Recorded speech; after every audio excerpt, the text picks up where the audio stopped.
Somebody watching it closely from the Madlanga Justice College is my colleague, Anka Ayandanyati, and he joins us now to give us a comprehensive wrap of everything we've heard thus far. Very good morning to you, Ayanda, yet again. Goodness, we're still struggling with memory issues. We've heard from him even conceding, Fadiel Adams that is, that he really does struggle with the dates. And now even to the Section 27, the contents thereof, there are many aspects that he's disputing. He's saying there are parts that, according to him, have been removed, and goes on to refer to the fact that that's why he has opened cases against certain individuals within IDAC, but now a third individual will have a case opened against her, which is Ms. Ramsamy.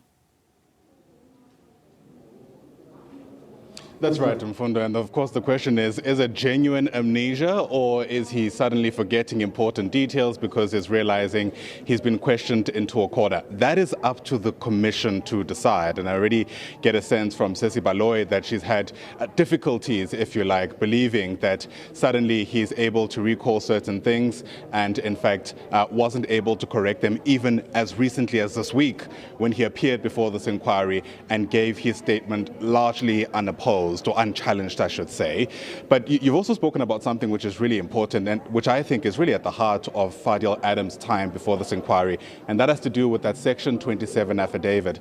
If the viewer is struggling to keep up, the question really is, which affidavit did Fadiel Adams give to IDAC? Is it the one that involved several details surrounding the political killings task team, a failed polygraph test against one of the top officials, this question around this forklift, or is it the statement that was actually beamed at this inquiry when Brian Padiachi, one of the IDAC investigators, actually came before the commission?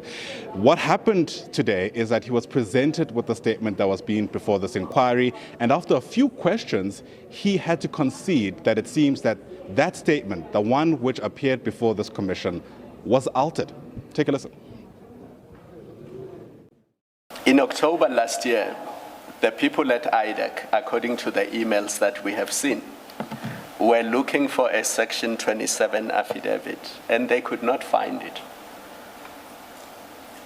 But when this commission sought documents from IDAC, this is the document that was given to the commission.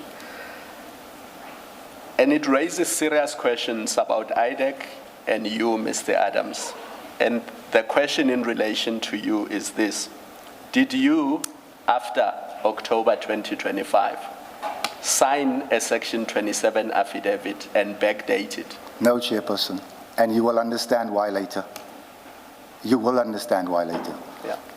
Now, can you come up with a sensible explanation why we have before us an affidavit that you say is not the affidavit you signed in November 2024? Chairperson, someone has altered this thing.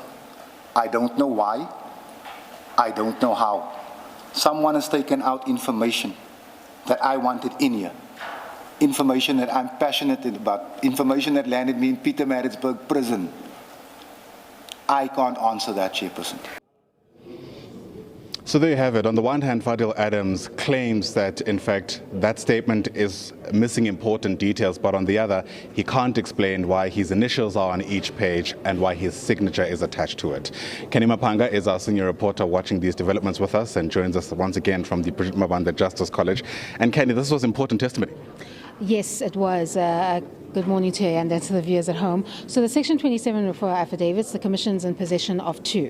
One which was beamed up to the Commission, and that was provided by IDAC, which is the one that is being disputed in the main, because it doesn't include issues such as the forklift issue and the PKTT, which formed part of the genesis of the complaint, or rather the cases that were opened up, because that would have been the classified information that he received allegedly under his door.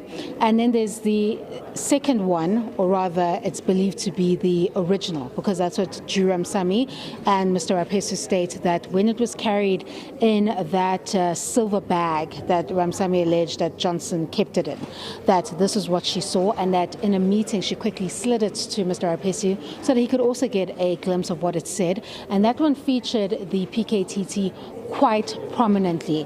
Now, the difficulty with this defense that he feels that he's now a madman is because this particular statement that he disputes, or he alleges was forged or allegedly manufactured, he initialed each page and signed at the end of the document. He doesn't dispute the signatures, he just disputes what is in parts of the statement, and he even agrees that some parts of it are actually identical to what he had complained about, and that some parts are missing, such as the forklift issue and the PKTT. He's very adamant on these two specific issues that he did speak about it. So the question then becomes, was this the document that came about after the emails where everyone was looking for the Section 27 referral affidavit, the original affidavit, the one that Drew Ramsamy testifies that she saw, and Mr. Rapesu testifies that he saw, that speaks directly to the political killings task team? And if that is indeed the case, then what is the inference and the implication there? Did he allegedly sign this new statement and allegedly backdated after the original was seemingly just went missing and everybody was emailing trying to find it? Or is he placing it in a different realm, the allegation stating that the IDAC investigators altered the document allegedly when the so-called original went missing? And if that is indeed the case, then it means that they launched an entire investigation of a document that was basically false. And it's not something that Fadiel Adams agrees to, and it speaks to the overall allegations that IDAC is facing about the manner in which it conducted these investigations, or allegedly tailoring evidence in order to suit a specific outcome. But a lot of amnesia about certain events, and I'm not sure what to make of it. Seemingly, it's quite important to note that his posture today with the deprobing questions is very different from what we saw yesterday with the initial statement. I mean, he's even abandoned the recording that he so vehemently asked the commission to play. And he wanted to get a sense of that recording because he said that Ramsamy held the view that she could move on at least two matters. And it's no longer the most important thing on the agenda this morning. And one wonders, what did he hear yesterday when he went home to go do his homework, where he all of a sudden has little to no interest in the recording today? Yeah, well, we know that he's saying that he's opening a case. He makes it about that he's now taken to Ramsamy to court, and because of that, he doesn't want it to interfere with that investigation. Absolutely, but yesterday you stated that she had said that she could move on two matters. That's a significant claim to make, and would significantly challenge her version that there was no prima facie cases in Project Diversion, which is the crime intelligence matters born out of a Section 27 referral. If you had that information that proves that, I think you would want it to be played this morning. I think it's quite clear and safe to assume that that fact did not exist in that recording, which is why he's not pushing for it this morning. Yeah. What's also important, and I suppose what further muddies the waters, is him also telling this commission that he did only give one Section 27 affidavit. And before we just unpack that, Canny, perhaps it's worth going back to that testimony, because if there was only one Section 27 affidavit that he ultimately signed, how are we dealing with the possible existence of more than one version of that very same statement? Take a listen. I cannot believe that I did not mention the PKTT in my Section 27. This is one of the reasons why I went to open the case, the statement of which I gave you. I have the case number. I haven't supplied you with that yet. I have the case number right here. This is very concerning. And just to save time also, I have laid a case against Chief Investigator. Mr. Adams, I get it, but let's take it step by step, because I know there's other things that we've spoken about that you also want to address in order to place your full version before the Commission on certain other affidavits. Let's just deal with this Section 27. You say you would have mentioned the PK, the one that you prepared, because you prepared the Section 27 affidavit, that was your evidence, and you only prepared one. I only prepared one. Okay. I mean, I was busy with it. I printed one. I wasn't happy with it. I did it again. But I only gave them one. The other one wasn't even signed. And it was Mr. Perumal? It was Mr. Perumal. And the one that you gave to Mr. Perumal, you are convinced had reference to the PKTT and the forklift expressly? Ma'am, if you listen to my testimony, I was explicit about the forklift. So I don't understand how it's not in here, because I put it in here.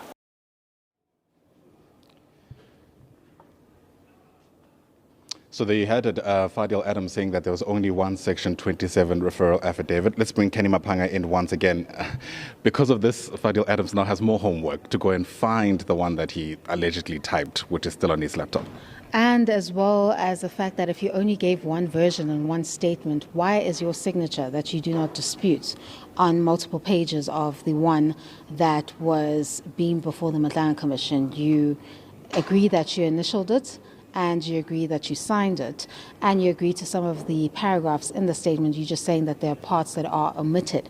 And the way the document looks, it needs to be explained how that could be true, that you gave one particular version and then you have a statement that also has your signature that you don't dispute. The allegation could be that this could allegedly have been a backdated statement to cover for the one that went missing at the time that there were emails with respect to the original Section 27 affidavit. And of course, if you didn't have sight of your original, it's possible that parts could be omitted because you wouldn't remember word for word what you said in the original affidavit. Quite bizarre, but seemingly the clue that we need to warm up to whether or not he was allegedly part of this, what is seeming to be allegedly an orchestrated attack on high-ranking generals. And the Section 27 referral is going to be key to it because not only did it not engage IDAC's mandate, it was scant on the allegations with little to no substantiation. And we now know that the reason why they failed to marry the Section 27 that was beamed here with the authorization is because it wasn't the original complaint that they had laid eyes on, and it wasn't the original investigation that they were set to pursue. And the question is why? And he's critical to getting to the bottom of that particular question if he remembers what exactly the circumstances surrounding all of these discrepancies were. We hope that after the tea adjournment, he'll get to that particular position so the Commission can understand how you gave one version and one account, but you have two statements, both of which are signed, and you don't dispute the signatures with respect to that. Canny Maphanga, thanks very much indeed. You say the situation is bizarre. Well, Fadiel Adams at some stage said he must be the most confused person in the room. Whatever the case may be, hopefully there'll be a bit more clarity when this commission resumes its work at around 11:30 this morning.